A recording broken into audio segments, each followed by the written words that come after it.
You're listening to Never Heard of It, a Night Shift Radio production.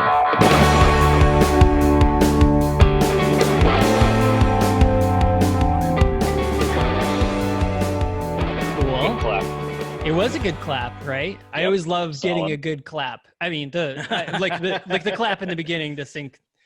Yeah, I mean, sometimes it was worth it. Otherwise, so this is it. We did it. We spent an entire month slogging through the shittiest drug movies we Oh could my possibly God. find. What a fucking Ugh, mess this month has been. it was a disaster. in every way possible. But- But here we are. Here we are. Here we and, are. and we decided to bring our friend Jordan Van Dyne back. Welcome back, Jordan.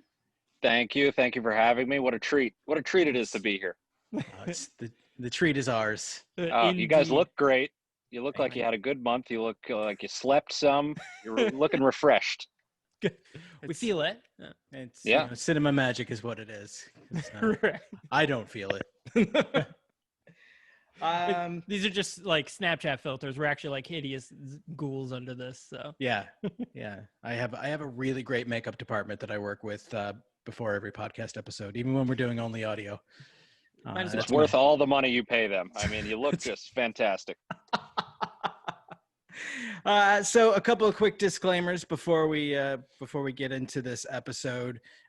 First, I think personally most important, we're going to try to make a little bit of funny today because that's how we cope with the world. But we want to acknowledge and mourn the passing of a true king and hero, Chadwick Boseman. Rest in power to him. And Just a couple days ago. Yeah, it's very sad. The world is never going to be the same, and we'll see where we go from here. Second, we're about to talk about a lot of drug use, and while the Never Heard of It podcast does not support the United States' war on drugs, we also strongly encourage you to, if you use responsibly and follow all local laws.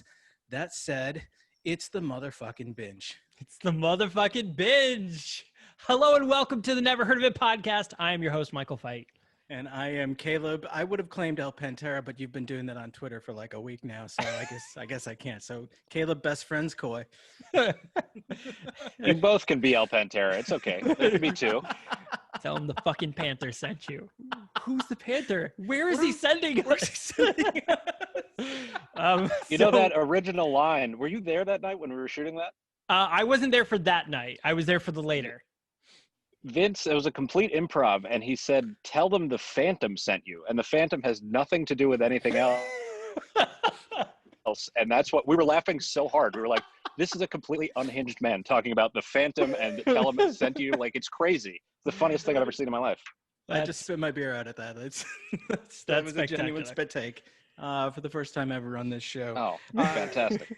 That was actually one of the very first things that I wanted to ask about. Like, first of all, just kind of rhetorical. How does anyone do anything in a room with Vince Vaughn, like with Right. a straight face and like make it through the day? But second of all, like just knowing a little bit about him, like how much of that was improvised, because it felt like a lot. Oh, so much. Like, basically what happened, the first time I met him, I went to the hotel where he was staying, and we just went over the scenes for the next day, and basically he just stood up and started improvising, and I would just type down what he was saying, and I was like, just please, can you say this stuff, because it's so much better than what I wrote. And of course he was like, yeah, of course I'll say this. Yeah. So I mean, he basically took the construct of the scene and then was like, well, how can I make this 8,000 times better? And he did it every time. It's so amazing to watch. It's spectacular. Yeah, so the opening scene in the movie, so for those who are just tuning in, so we're talking about the movie The Binge, available on Hulu. And The Binge is set in the somewhat near future, 2032. Caleb and I both realized that when The Binge is for real happening in the year 2032, we'll both be 50 years old. Yeah. Oh my God. Fucked up. And like I would definitely be like the old man at the bar that they were at early on, just Wackadoodles. Yeah. wackadoodles. I'd be the old man at wackadoodles, just throwing it Yep. back with the kids. Yeah. Sounds like a blast to me. Hell of a Hell way yeah, to dude. spend your 50s. I'd be buying everybody shots and stuff. I'd be like, Yeah. you want a shrimp taco? Get a fucking shrimp taco, dude. Let's Oh go. my God, I got I so know, right? hungry during that scene. So So the movie kicks off, and we see Principal Carlson giving a speech in front of the American High Eagles, and so I was actually there. Sorry, the Flaming Eagles. The Flaming Flaming Eagles. Eagles. Very Yeah, important. That's right. Can I get a call? Because the mascot in my high school was the Flaming Arrows. So for this, we changed it to the Flaming Eagles, which is much funnier. It's still spectacular. Also, possibly a federal crime. With eagles being a protected species. Yes, I don't think. Yeah, it's definitely the most offensive part of the movie is setting eagles on fire. Setting eagles on fire, right? So my Vince Vaughn story is I was working that day that we did the speech in the auditorium, and I remember I forgot who it was that told me. They were like, we need you to follow Vince and be outside his green room to make sure that nobody goes and tries to bother him. He's all the extras are already all over him, trying to get pictures and stuff. So they're like, he's going to go to his green room for a bit. He's going to eat some lunch. You just need to hang out in the hallway and make sure nobody goes there. And I'm like, cool.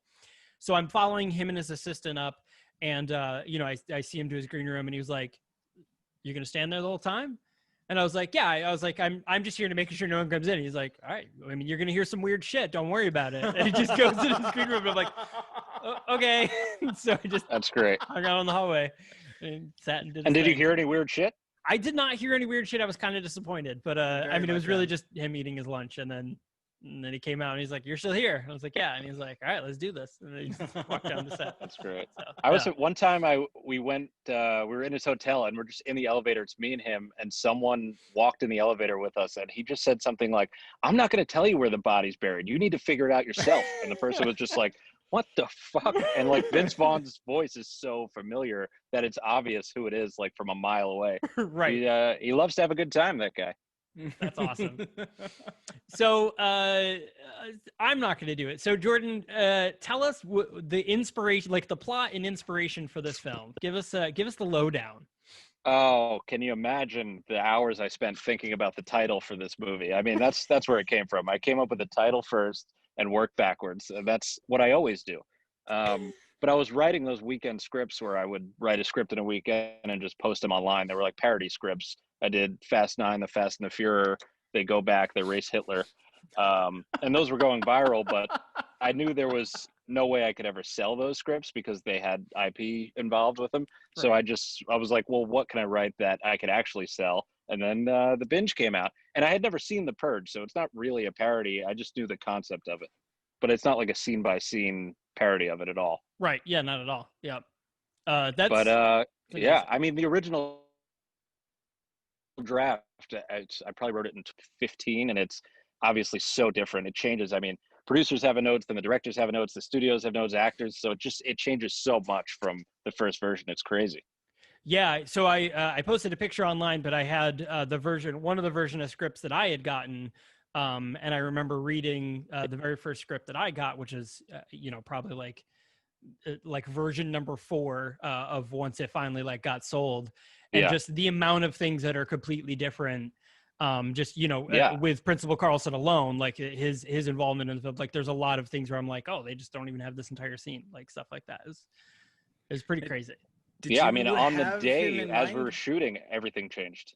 Yeah. Well, no. So the principal character used to be way less in the movie. And then once Jeremy was like, maybe Vince will come do it if he reads the scripts and he likes it, I just tailored it for Vince. So nice. I tried to write it in his voice, and then he liked the script. But I mean, really, it was a favor for Jeremy, but also said he liked the script. So who knows? Nice. And he obviously nailed it. Yeah, no, he did a great job. So we're talking about Jeremy Gerlich, director of the film, and also, so Jeremy knows Vince from having worked with him on The Breakup with Jennifer Aniston. Jeremy was the director and writer for that as well, right? I believe. I know he was definitely the director. And he lived with Vince. The story is pretty crazy. He was the EP. He wrote it. Yeah, it's crazy. He lived with Vince for 4 months while shooting it, and the stories he has from that you should really have him on the podcast because he's got great stories. That will be a thing. We've been discussing. I mean, trying to get Jeremy. I mean, I love Jeremy to death. Jeremy is my boss, so I love Jeremy to death. But he will come into my office and be like, "All right, Michael, we've got this. All right, so we're gonna do this. hang on. And he'll take a call, and then I won't see him for 3 days. And that's pretty much how I interact with Jeremy. It's insane. He's so busy, and so It's he's crazy. got so many things going. And like Yeah. he would call me before I even met him, and we were just talking about the script. He'd call me and be like, in the middle of the night, here's what's got to happen. The doctor needs to have his dick out. And I'm like, well, there's no doctor in the script. And he's like, "Yep, that's the problem. We need to add a hospital scene in there." So yeah, it was quite a time. Just great. Love him to death. Best guy ever. So you mentioned how you pretty much came up with the name. You're like, The Binge. Let's write a movie around that, which is hilarious. And every one of my screenwriting college professors going, oh, fuck. Oh, God, please. Don't. they're like, please don't do that. But it fucking Title works. first. So fuck them. Yeah. Fuck it. Okay. So one of the things that I remember, because we met at Will Phelps, one of the producers, we met at his birthday party before filming started. You had just gotten into town. And if I remember correctly, I met the real Hags. Yes, the real Hags came for one night because his girlfriend, also named Sarah, coincidentally, I didn't do that on purpose. That's funny. Is from Syracuse or from like down the street. So weirdly, he was there, and I was like, "Oh, we're making a movie about you. You should come by." And it was just a very strange set of things that happened. But yeah, great guy, wild man in his heyday. As someone who wasn't directly involved in this movie, I need to know, like, tell me about the real Hags. Oh, well, the best story I can tell you about him, well, first of all, he used to get kicked in the balls for $5 in high school. People would pay him, and then they'd kick him in the ball. So that should tell you mostly what you need to know. Sure. That covers a lot of it. Yeah, it's pretty much everything. And then one time on the way to Busch Gardens for $30, he was going to shit his pants, even though we still had, I think, 8 hours left on the bus. No! And the teacher caught wind of it and said, "Hags, you're getting expelled if you shit your pants." And that has been in my head for 15 years. A teacher screaming that at the top of his lungs. So funny. It's so funny yeah, he was crazy. The way you phrase it, the teacher caught wind of it, because if the teacher hadn't caught it in advance, they would have caught wind of it eventually. A lot more wind of it. Yeah. Oh man, I wish he did it. It would have been a even greater story than it is. But yeah, right. They caught wind. That's spectacular.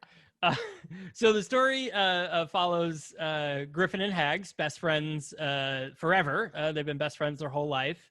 And they are about to participate in the very first binge, where all drugs are legal for one night a year, after, America said, too much drugs and locked the world down prohibition style. And so this is their epic journey. And I've seen a lot of, I've seen the movie. I was there when the movie was made, but there's a lot of people comparing it to like a John Hughes meets, like The Purge type thing. And I think that's a pretty apt description, even though, as you mentioned, there's really, it's just the whole idea of just like a one night a year, something is a thing. That's the only thing that really is in relation to The Purge in this, or even reference to The Purge at all. There's no even like inside jokes about it. Rather than the comparison to The Purge, I think it bears a more apt comparison to The Night Before. Yes. Seth Rogen. And, great movie. Great movie. Yep. Yeah. Yeah, but yeah, when Jeremy started American High, he was like, "Oh, I want to make like John Hughes movies." So hopefully, he's happy with people comparing it to that. Yeah, we're 8 films in, and 7 of which are about 7 films in, 8 on the way. 7 films in, and 6 of them take place in high school, with the only exception being Holly Slept Over.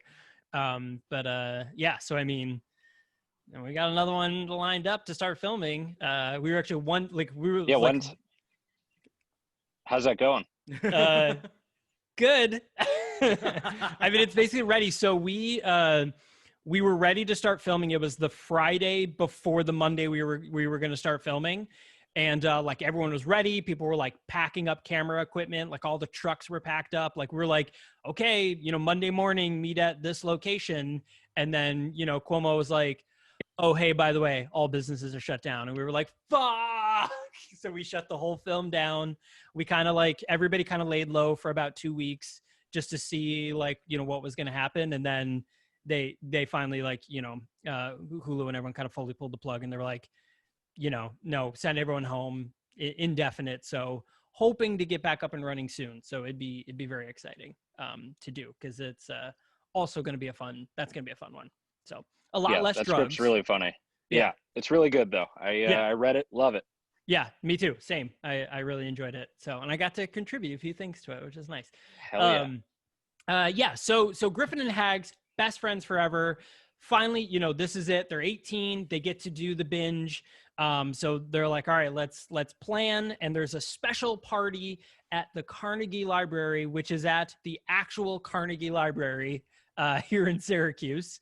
So it was basically an old abandoned library that in the script, and it is an actual old abandoned Carnegie Library in town, which I painted, which was fun. It took me 3 days.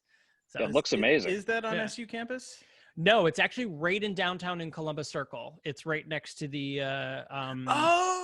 building. Yeah, Holy it's beautiful shit. Inside. Yep. Okay. But coincidentally, another movie was filming in there roughly the same time called Gabrielle's Inferno, which was it's basically softcore porn. It's on the streaming network, exclusive to the streaming network Passion Flix. Excellent. And it's basically like 50 Shades of Grey, but the BDSM is like for real BDSM and not like, I'm into BDSM. It's like like legit, I'm into BDSM. Like they really went for it. Kind of movie. Yeah, they did the for reals. That sounds great. Yeah. In the library, they were doing that? In the library, the upstairs area. So, so in the movie, you see like Hags and Griffin, and he's upstairs and he goes downstairs to the main part. The upstairs part was like the Greek studies department for Gabrielle's Inferno and Gabrielle's Rapture, which was the sequel they shot there as well. And that whole upstairs, there was like one room that we weren't allowed to touch because it was still a standing set for that film. Some people have very specific fetishes, and libraries are a turn on for me, so I can understand. You can see it. I've only had sex in libraries, so I totally understand. It makes sense to me. To me, like one of the funnest things of watching an American High movie or Syracuse Studios movie is playing like I know that location. And I spent a good deal of this movie doing that. There was only a few that I didn't get, and the library was one of them because I forgot that the Carnegie Library was a real place. And in my head, I was thinking like, oh, that's just a made-up place. And so I was trying to figure out like, what building did they do? Because like the bar and when they first walk in kind of reminded me of the old World Martini bar, but then they walk through and there's this huge stage. I'm like, that's definitely not there. So I was trying to figure out where all this was. The amount of just Syracuse people that worked on this movie and were backgrounded. I've been talking to Syracuse people for a year straight. I would say 10 a day. They're just like, oh, every review I see is like, oh, I was in the movie. I'm in the background. It's like awesome. So many Syracuse people. It's crazy. Oh, the most supportive people in the world. Yeah, I mean, we freaking love our film industry. I mean, specifically American Eye. It's like, one of two companies actually making movies in Syracuse, and everyone's super excited for it. Well, and it's the kind of town where like people get kind of down on it, like, oh, nothing good happens here. Oh, this town kind of sucks. And then like something like this happens. If they didn't rally behind it, it would be pretty stupid, honestly. Like if I can be real, like it would be really dumb to not get behind something this cool that's happening in that town. And it's awesome to hear that they are. I mean, as a I guess I could call myself an expat, having moved away I've moved away 3 times. We keep drawing you back in. So, I mean, we do what we can. The only other two that I wasn't sure about were the 2 restaurants. The Crazy Bar, was that the one like kind of just off of Bridge Street that was like the cursed location where like every place that goes there closes? No, the Wackadoodles was the Village Burger in Liverpool, right? Okay. That was the one that we converted it to the taco joint Wackadoodles. Yes, and that sounds right. I don't remember what the other one is. Yeah, because the taco joint looked like an old fast food place. Yeah, that's the Village Burger actually still looks like an old fast food. In fact, they still have their soda dispenser still have all the old names on it. And it's like all the old logos of all the old names. It's really cool. Yeah. I've gone. They have one of those. Village Burger has one of those burgers that you have to eat with like rubber gloves on, and like if you eat it, your name like gets put on a thing. Like they have one because it's too spicy. Yeah, because it's too spicy. I say, like What's the particular reason why you have to wear gloves? Right. You can't leave that detail out. I mean, I just thought it was assumed, but I mean, it's covered. I There's was- a is lot it of like- reasons. Is it really drippy? Like, Right. What's the reason? Like they just want to see you try to eat with rubber gloves on. Like, Right. like the challenge is less about like you can't do this and more about they want to laugh at you. Yeah, it's like, will he do it? Can we get this guy to wear leather gloves while he eats a burger? While he That's eats what a I burger. want to see. The answer is yes. Yeah, Yes, they're I actually I'll do like it every James time. Dean driving gloves that you have to wear. It's just like, Yeah. look at this asshole. Right? I went to this chicken place recently where they did the same thing. They were like, if you want the spiciest, you have to wear 2 rubber gloves. And I was like, how spicy could these be? And I took half a bite. And I would say I was shitting for 2.5 days. I couldn't leave the bathroom. It ruined me. And I love spicy stuff, but worth it. I do too, but I learned a long time ago. Don't challenge the kitchen. Yeah, it's crazy. They know. If they're giving you Yeah. gloves, it's for a reason. That's what, so. Speaking of tasting things spicy, so Jordan, you actually ended up with COVID. Yes, I had it. I had it in March. Hell of a segue. I Yeah, know. tasting stuff that's spicy. Well, the Losing weird your thing sense is of taste? I don't have a sense of smell to begin with. I never have in my life. So when I got Really? COVID, I didn't notice the sense of smell. My fiance lost her sense of smell and she Oh, gave it to shit. me. Yeah, so we both had it. But it was pretty mild, all things considered. We didn't go to the Oh, that's hospital or great. anything. So That's yeah, good. it ended up okay. And hopefully I have the antibodies now. Yeah. Hopefully. Yeah, you can That's- sneeze in my face if you want. I'll be fine. Noted. Next time I see you, motherfucker, be prepared. Take a sneeze. Take a sneeze. Just how I greet How's it people. going over there? Is it all COVIDed up or are you guys okay? So in New York, it's pretty opened up. A lot of people have pretty much returned to somewhat normal, and it's kind of scary. Because like you'll go places and you'll still see, people for the most part are all wearing masks and stuff, but you'll still see people and they're out doing their normal day-to-day things. But I mean, the infection rate in New York is super low. Like it's like 0.7. We've had under double-digit number new cases over the past like 10 weeks. I mean, sadly, people are still dying, but it's like 2 to 3 people a day, as opposed to the 130 it was, a couple of months ago. So like the infection's really low, but people are, for the most part, people are still being really good about it. Like everybody that comes to the building, we're really locked down, but everyone that comes to the building wears a mask. We have temperature checks, forms to fill out, everyone on set, when we were doing some reshoots, for another film, everyone on set, COVID tests, like, every other day. So it's been crazy, but here in New York, it's, it seems like it's winding down, even though it's not really. Yeah. But Have you guys done the Q-tip up the nose yet? Have you tried Oh that? God, yeah, it's horrible. I've done it 3 times. Is it brutal? Yeah. Wow. Yeah, it's not great. The best description I could say is it's like jumping in a pool and forgetting to plug your nose, and it's just water flushes up your nose. That's just what it feels like. See, I already have really sensitive sinuses and actually had surgery back in January to kind of hollow them out a little bit because they were swollen and like my septum was all misshapen and whatnot.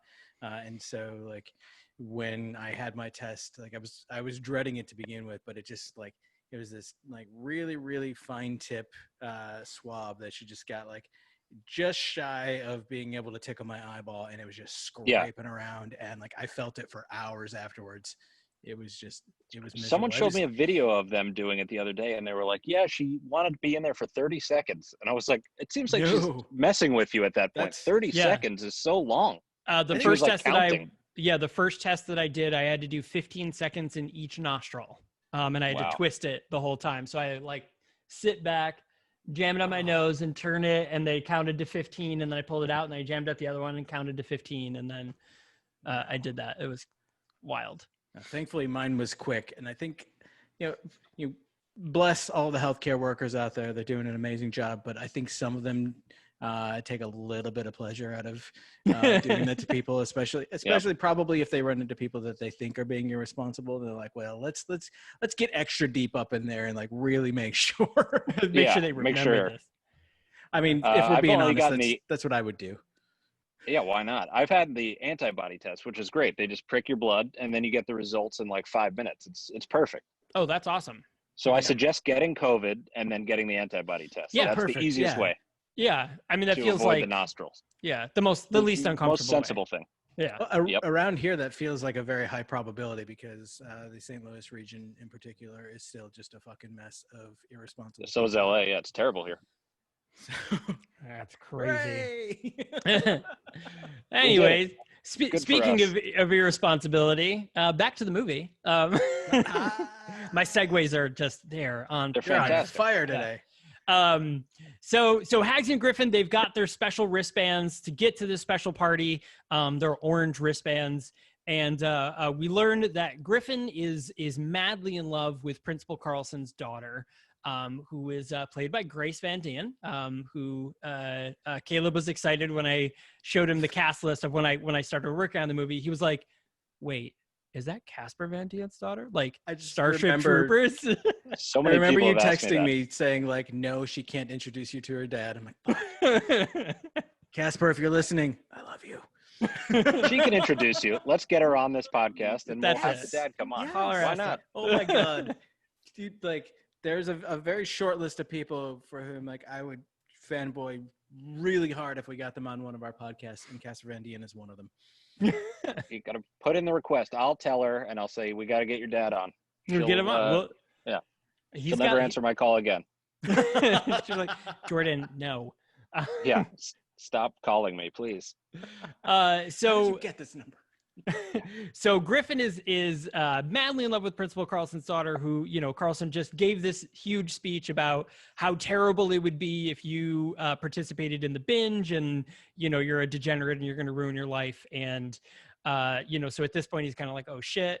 And he actually, as they're heading to her locker, he's like, all right, I'm going to ask her to prom. Like, this is it. Or, but I want, you know, see if she's going to go to this party. Well, eventually we find out if she's going to go to the party, but the whole idea is the prom, you know, as all high school students are wanting to do, I guess. I don't know. I didn't do prom. Did you do prom, Jordan? I went, but it was not I didn't care about it. It was just, we rented a Hummer limo actually, which was the inspiration for the movie. And then we just went with all our friends. So it wasn't like a thing I was looking forward to for sure. It was just another school dance, but It's a fancier. thing. Yeah. It was the thing. We left, I think even before the food got there, we had rented a house and everyone went back. It was a lot of fun. That's cool. That's cool. Caleb, did you go to your prom or? Yeah, I went solo to mine, but again with a group of friends. We didn't have a limo, but one of our friends got his parents' minivan for the night, which was dope. Oh, and, even cooler. I wore a powder blue polyester leisure suit with a big collar paisley shirt. Like I went full 70s, the white buck shoes and everything. And we did stay for the food because your boy likes to eat. Yes. We went back to like a friend's house out in the country afterwards and all hung out. I remember the Hummer limo stopped short and I was standing and I think I had like a Bud Light I wasn't 21, so it was a Diet Coke. And then the thing stopped short and I just tumbled in my suit it felt like an eternity, but it was humiliating. And that's really all I remember from prom. Flying to the front of a Hummer limo. That sounds about right. I danced with one of the German foreign exchange students, and that's still a highlight of my youth. Wow. Can we get her on the podcast? Probably not. So here's my connection with the limo that we rented for the film. My very first car that I did drive to when I was in 11th grade, I went to the senior prom with a girl. I actually had a yellow car with red flames up the front. That was my very first car. Oh my God. It was awesome. And it was a Ford Mustang, great. but it was the Ford Mustang that just looked like a regular sedan. So it wasn't like fancy looking. And it was like my mom's car and she like gave it to me. She had it custom painted and everything. And so like everybody in school, awesome. I know my mom was awesome. So everybody in school thought I was gay. I don't know why, it's weird. But I was like, so I got this car over the summer and I was like going, getting ready. And I'm like, all right, this is my moment. Like I'm going to pull up in this car and it's going to be fucking like grease lightning here, and I totally expected it. And I show up and I get out of my car day one and someone goes, nice flamer mobile. And I was like, oh, fuck. And that was it. I was no. all right, man, just leaning into it, I guess. I was done Who's for. got the last laugh now? Look I at know. you now, working on Right. movies about flamer limos. You Like did it. flamer limo. That was it. Yeah. Yep. Okay. That limo is amazing. It was really fucking cool. Speaking of the limo, I'm seeing that there are two different people that are credited as It's Pompano Mike. Yes. What's that about? So this is probably the biggest debate that me and Jeremy had throughout the movie is he wanted this joke where the kids do the drugs and then Pompano Mike keeps switching back and forth between actors. But the problem was we did the screenings and nobody noticed because they looked kind of similar and we put them in the same outfit. So we'd be like, oh, what do you think of the two Pompano Mikes? And people would be like, what the hell are you talking about? And if you didn't notice, then that proves my point because it's still in there a little bit. Yeah, I definitely didn't. And now I need to go back and watch it more carefully. Yeah, nobody does. That. Yeah. But that's when they're saying all the drugs, it but... switches. Yeah, it just should have been, I kept saying, well, let's make the other Pompano Mike like a baby or something. Just make it very obvious. But, I mean, they were both hilarious. We just had to pick one at the end of the day, which sucks. But, there is a cut with two people. I remember, so I was there when we were shooting the Pompano Mike scenes, and I remember just being like, okay, what was it? Tony Cavallero, right, is one of them. And Hayes MacArthur. Hayes MacArthur. Yeah. And just being like, all right. And so the one would go through and do his lines. They'd be like, all right, switch. And then the other Pompano would come in. He'd put his, his shirt on, get the hat, sit down. We'd hand him the drugs. So I was doing props for these scenes. And so like, I was like redoing all the drugs again, all the drugs in the little case and like, giving him his fake weed, which both, by the way, we kept being like, okay, like there's only so many joints. Like we only have so many rolled and prepared. Like you can't, like, don't smoke them when we're not rolling because like there's only so many. And both Pompano Mikes, every time they'd be like, okay, cut. They'd be like, all right. And they would just sort of like, this is fake weed. Like, stop smoking. They suck it down pipe, man. They did. They kept it. And me and the other props guy were like, oh my God, we're like, we have to roll joints like right now. It's like, 11 at night and we're sitting there rolling joints in between takes because they kept smoking all our fake weed. I remember that one shot. Do you remember that? Oh, yeah, go ahead. So it's this thing. It's called like honey grass. It's just like, it's kind of like a tobacco substitute without like the tobacco in it. Gotcha. So. Okay. Does it taste like anything? A little bit. So it's supposed to taste like I've never actually like smoked it, but it's supposed to taste like very sage like it's kind of basically like sage. So it just has that sort of taste to it. There was that one shot where they didn't cut and the camera just went like this and it was Tony, then it panned down and then they just ran out of the car. And then when it came back, it was the other Pompano Mike, which always made me laugh, but it didn't stick in the movie. Oh, that would have been good. I thought when he's listing all the different drug things, like that's just fucking phenomenal. All those. I was actually in the back of the limo, reading those off. So I don't, there's got to be some cut where you just hear my voice saying dirty Rubik's Cube. Yeah. Which those were amazing. Which is absolutely. And then some were improv. I just saw bloopers of Tony where he just calls one of them "my dick's in the mud," which really makes me laugh. I think that one's in the end of the movie where you have him listing it off. Like, isn't there like a I think we posted a blooper thing about it where he's listing all the fake drugs. Yeah, it was on Instagram. Yeah. Yeah, my dick's in the mud. Yeah. Oh, that's spectacular. So classic bit.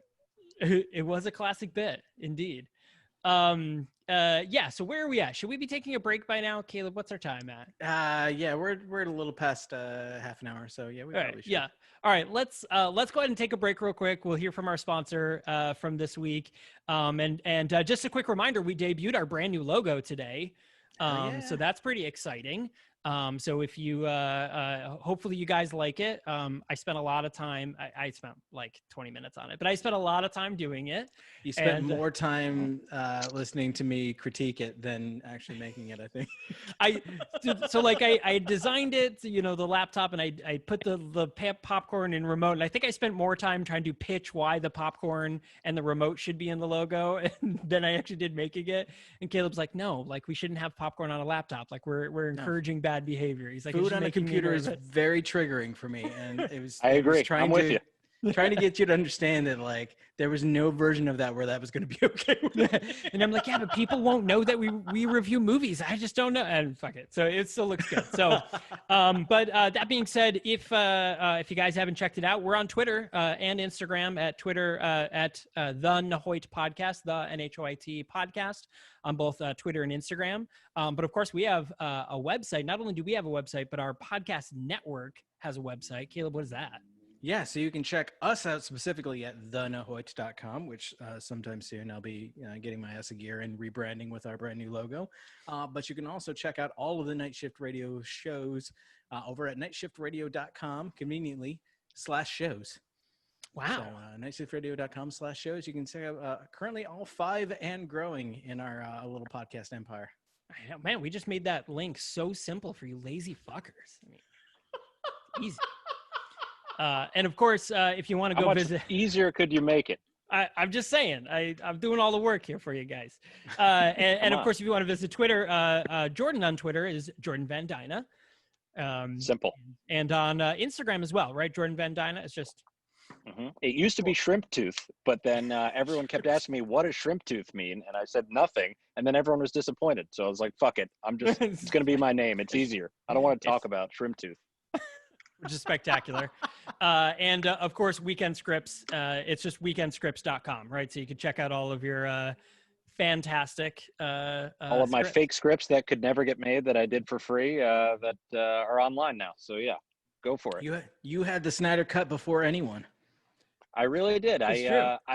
I had a plan to print them out and go to Comic-Con and just drop them around and see if people would pick it up. But then I was like, I'm not driving to San Diego. But it would have been fun. It would have been really fun. Good in theory. We're going to go to break. We'll be right back.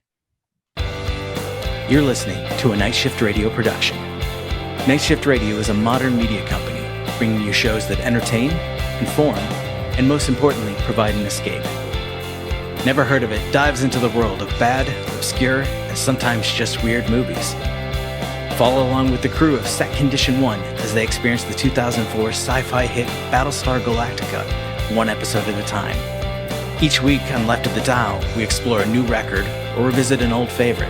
We bring in guests to talk about their own music and the state of the industry. The Superpod Hero Cast, guys with beers talking about movies with capes. They draw a random comic-inspired movie from Thor's helmet and offer thorough, insightful, and humorous commentary. And once a month, tune into the Storyteller series and get lost in the magic of a good old-fashioned radio drama. Learn more about these fine shows at nightshiftradio.com and subscribe on your favorite platform.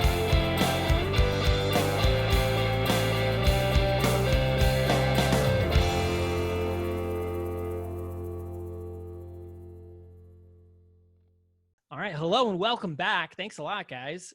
So we are talking about the Binge. We have writer Jordan Van Dyne on, chatting on justifying why he did this, and we're really excited actually because I mean it's a hilarious movie. I'm very biased. I worked on the film.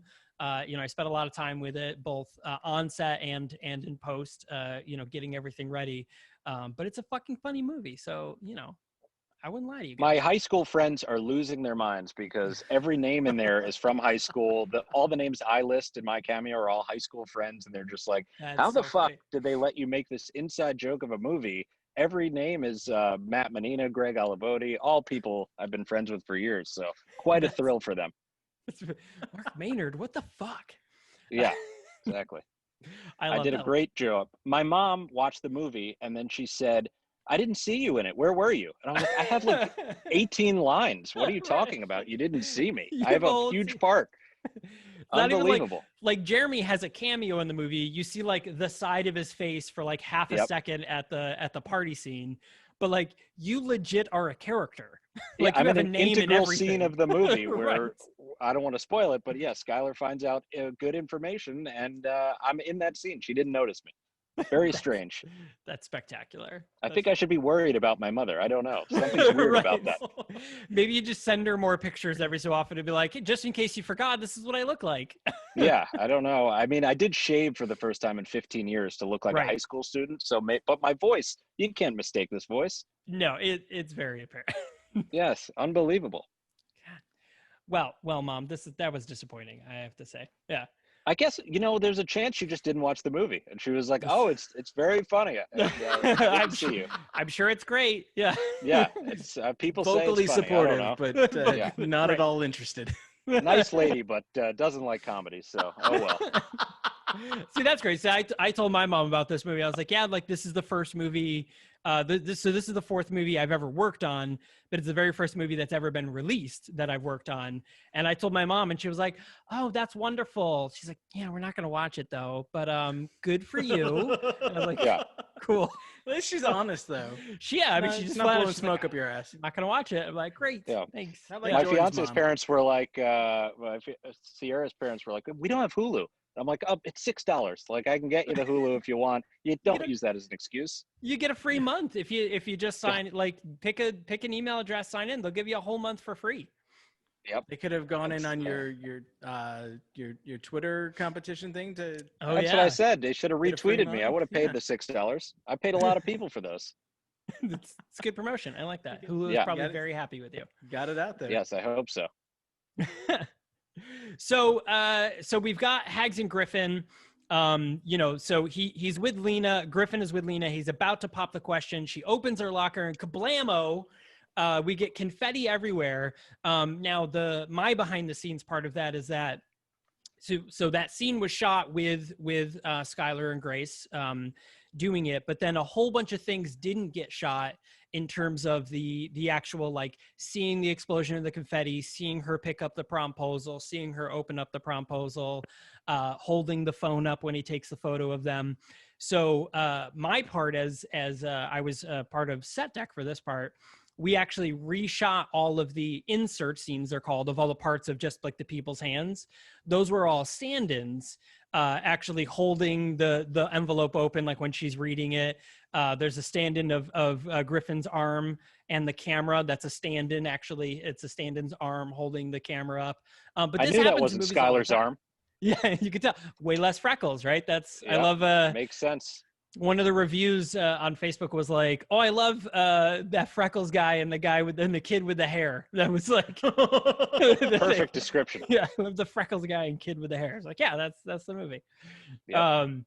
But yeah, but actually there's a lot of I mean, this happens all the time in movies, so this isn't like an exclusive to the Binge. But also the scene where we see later Principal Carlson comes into the locker room and he sits down next to Griffin and he finds the orange wristband. All the scenes you see of the person's arm and the legs are all none of them are Skylar and Vince. They're all stand-ins that we shot just like their arm, like his hand touching the wristband and it folding up and him being like, "Oh, what's this?" So all of that is none of those were Vince or Skylar. So it's pretty cool. Movie magic, right? And they were shot like Also, weeks after those scenes. LaBoza, who is Will's friend from college, he was Vince's stand-in. So in the opening, when you see the back of Vince, that's LaBoza, and he's also the one doing the Brazilian tuck in the TJ Maxx picture. So he's in this movie back to back. He's in it a few other times because he's also the one yelling about at the Wackadoodles about the Binge-Doritos. This is a Binge-Doritos. Yeah. He's all over this movie. That's Zach LaBoza. Yeah. Zach LaBoza is great. He would, he's one of those guys that you just are like, "Zach, I'll give you $150 if you just, drive from New York to, fucking Albuquerque and pick up this, elephant costume." And he'd be like, "All right, dude," and just go fucking do it. And then he'll just come drive back. But he's a great guy. He's a guy. The last film we did, he just would come up because he would drive things up from New York City and he would just pass out on set, and everyone would just work around him and do everything and then wake him up and be like, "Zach, it's time to go home." And he'd be like, "All right, cool, let's go." And he would just go home. On the night of the Binge-Doritos scene, his only lines were to scream about the Binge-Doritos, but me and Jeremy told him that wouldn't it be funny if this guy just started doing a Shakespeare monologue in the middle of the scene? And so we gave him this monologue from like The Merchant of Venice or something. And we're like, "You just memorize this. We're going to shoot in like 30 minutes. And so he's sitting to the side trying to memorize the Shakespearean monologue. And then eventually we told him that it was a prank, but we filmed it all. It's very funny. We got to release that. That's spectacular. Yeah. That is absolutely brilliant. In what world would we ever use that for the movie? It's just so crazy. The employee would start doing a Shakespeare monologue would be insane. I mean, if you're gonna do it, it would be in this movie, though. That's true. Yeah, I guess Right. it could work in this one. I mean, No everyone rules be in so this. high that they're just like they're imagining seeing in a movie doing A that. spotlight over him as he does a beautiful monologue. People are just in weeping the in Merchant the. of Venice. I love Yeah. it. Now I'm mad that we didn't do it. See, It just came out. We got time to go back. That's fine. Yeah, I mean, was Hulu, the they prank could just on slip him it or in. was the prank on you? Yeah, I Right. guess. It's pranks on all of us, on the whole world. They could have seen it, That's- and now they didn't. they've been deprived. Mhm. So tell us a little bit about the musical number, because I know that there's like a Yes. story about like getting the troupe up from New York City and stuff like that, right? It was if I remember correctly. I don't know any of that, but I do believe that could be true. Basically, what happened is like we were talking about how we could do that part in movies where they just like towards the end of the second act they talk about their problems and where they were at, and then they have their fight, and we're like, well, how could we do this and make it different and interesting? And we were like, well, what if we did a full-on Broadway musical? And then we wrote the lyrics, and I think the first version of the song was 17 minutes or something. And Yes. Jeremy called everyone in the kitchen and was like, everybody, we got to listen. We got the first cut of the song. And then like minute 12 hit, and people were like, what the fuck are we doing here? There's a rap battle now. The song keeps going on. And you just watch people's faces be like, can we stop this? So Is then that we what cut makes it down into to the about credits? Yeah. that. Because there is a rap There's- battle in the credits. There's a longer version, but the first I think was 17. The second was probably 8. And then we cut it down to 2.5, which I think is the right version. Oh yeah, I love. So I had seen 3 different cuts of this movie before it made it to the final cut, and just every time I saw the opening, like I would walk away a day later and be like, I'm gonna get high, gonna get fucked. I'm like, God damn it! I just have that song stuck in my head. So catchy. It is so It catchy. really is. Yeah. So I don't know if this story is true, but this is the story I heard about this troupe, the dance troupe, like all the dancers, the people who like choreographed it. So supposedly we sent the song off to this troupe, and we're just like, hey, here's this music number, here's what it's going to look like. You choreograph something, and then you just come up and like tell us what to do. And so this group down in New York City basically just choreographed the whole thing, and then drove up in a van to Syracuse and was like, all right, here's what you're doing. And and I was like, all right, cool. But that's the story I heard. I don't know if that's true. I don't even know Well, I who know told me that. the main choreographer is Travis Wall, who's like this insanely famous, like the most famous choreographer. And my fiance works on like World of Dance and these dance shows, and they all know Travis Wall. So I think Jeremy worked with him on The Wedding Ringer.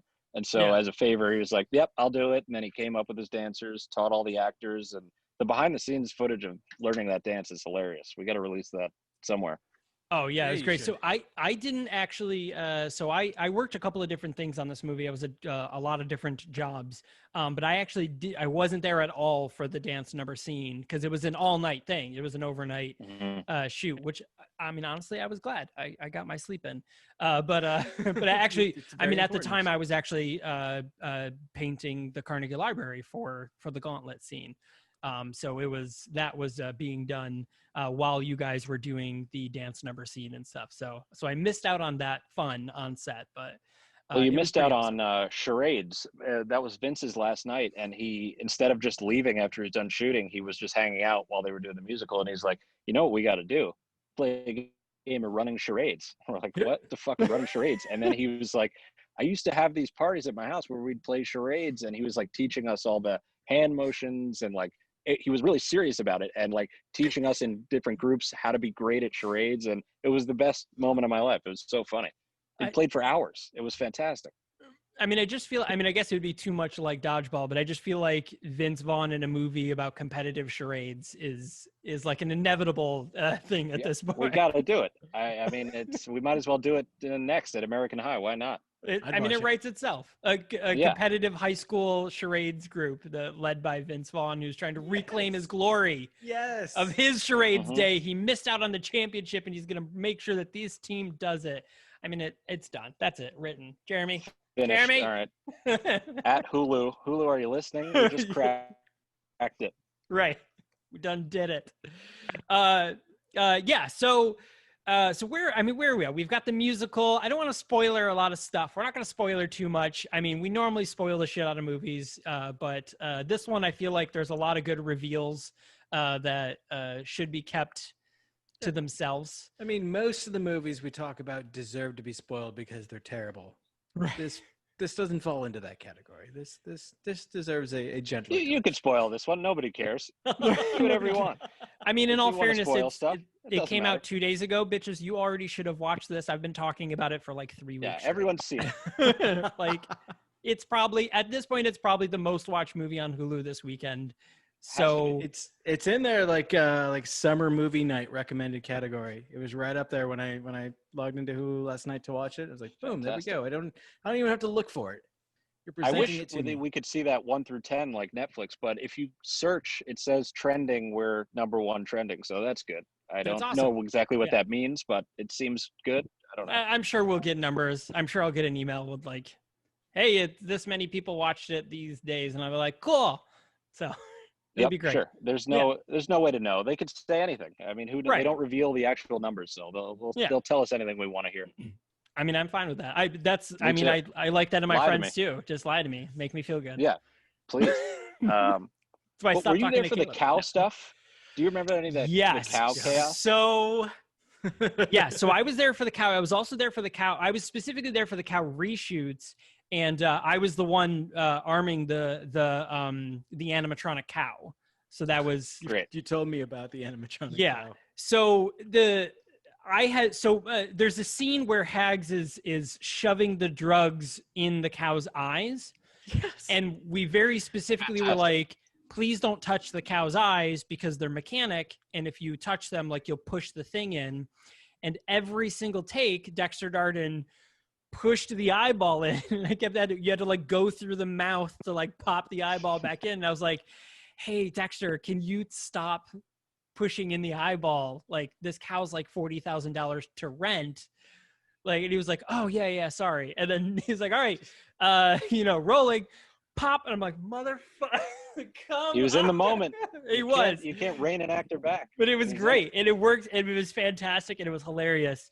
But that fucking cow. So we had a real cow and the animatronic cow. And I felt really bad for the real cow because it's sitting, like the real cow is standing next to this laying on its side, like looking dead cow.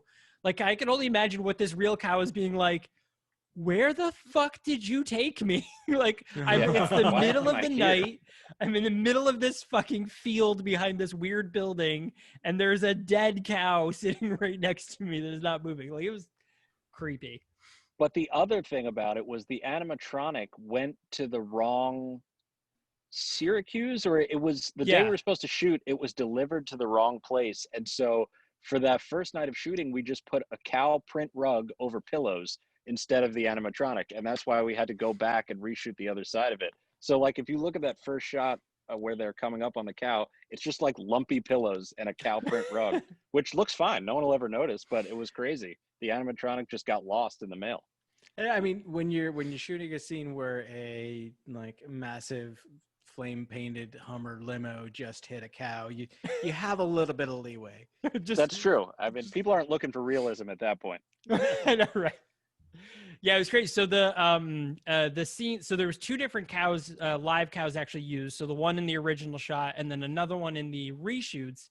And the one with the reshoots was actually pregnant, and the trainers kept being like, "Yeah, she could give birth any minute now," and we were like, Oh, no. Oh, okay. And she was like, That it's would've been fine. great She'll for the run movie. around. Yeah. But the scene where the cow's like running and jumping around, it's actually Jeremy leading the cow with like its like cow leash. I don't know what you call it. And it's Jeremy running around with the cow. So the cow like jumps around leash, and then they just edit Jeremy out and stuff. But it's funny, but I actually have footage of Jeremy running around with the cow in real life, like hanging out. It was pretty good. That was probably crazy. I think so. So Jordan, of all the scenes in the movie, what was your absolute favorite that made it in? And then what was a scene that you wish could have made it in? I think my favorite scene of the movie is the locker room scene, just because it's so insane, and just Vince talking about his dick and other people's dicks, and it's like, what is this principle? Like, this is the weirdest guy I've ever seen in a movie. So that makes me laugh. I also love the gauntlet. I think that whole thing is hilarious and crazy. We didn't really cut anything as far as I know. I think the Siamese Tootsie Roll was going to be a lot longer, and we're going to have them rolling through the streets and going like really. And I think at one point they were attached to a car, but we didn't have the time to shoot it. So I'm mad we didn't get that. But everything else turned out great, I thought. That's all. And so we've seen some of the outtakes about the different names for the Siamese Tootsie Roll.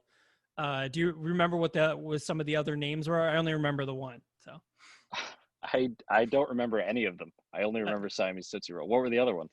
I don't remember. There's I think the Hulu or maybe the American Eye account posted Skylar, and he's naming all of he's sitting with Vince, and he's like, oh, hey, thanks for scrubbing the Siamese Tootsie Roll footage from the internet. And then he says like, oh, hey, thanks for scrubbing and he says some other name of it from the internet. And there's like 5 or 6 takes of him just saying different names. I totally forgot about that. And that end scene too, it was at one point Vince reveals that he's under house arrest, and he shows his like anklet, and he's like, oh, I can't take her to college because I'm under house arrest. But you couldn't see the anklet because it was so dark. So he ended up just cutting it. And I also there's the other part of that scene in one of the previous cuts when he's drinking the Fanta. He's like, "Where'd you get the Fanta?" And then she goes in, and she goes back into the house, and he takes a sip, and he just tosses it against one of the things, and it just explodes everywhere. And he's like, "All right, let's go!" And he just walks inside. I was in there for a while, and then we did some test screenings, and people were like, "Oh, it's too mean. Why is he throwing the Fanta?" So we just took it out. But it did seem angry when he did that. But it's so funny. It was great. Yeah. Cool. I really like this movie. I think it was really funny. So should you watch this movie? Fuck you. Of course you fucking watch this movie. What a dumb question. You got Hulu. If you don't have Hulu, it's a free trial. Just do something with your life. Have a little fun for once. Yeah. Listen, we spent an entire fucking month finding the absolute depths of garbage available on streaming services in order to prepare ourselves for this one moment. And if you don't watch this movie, you what kind of person are you?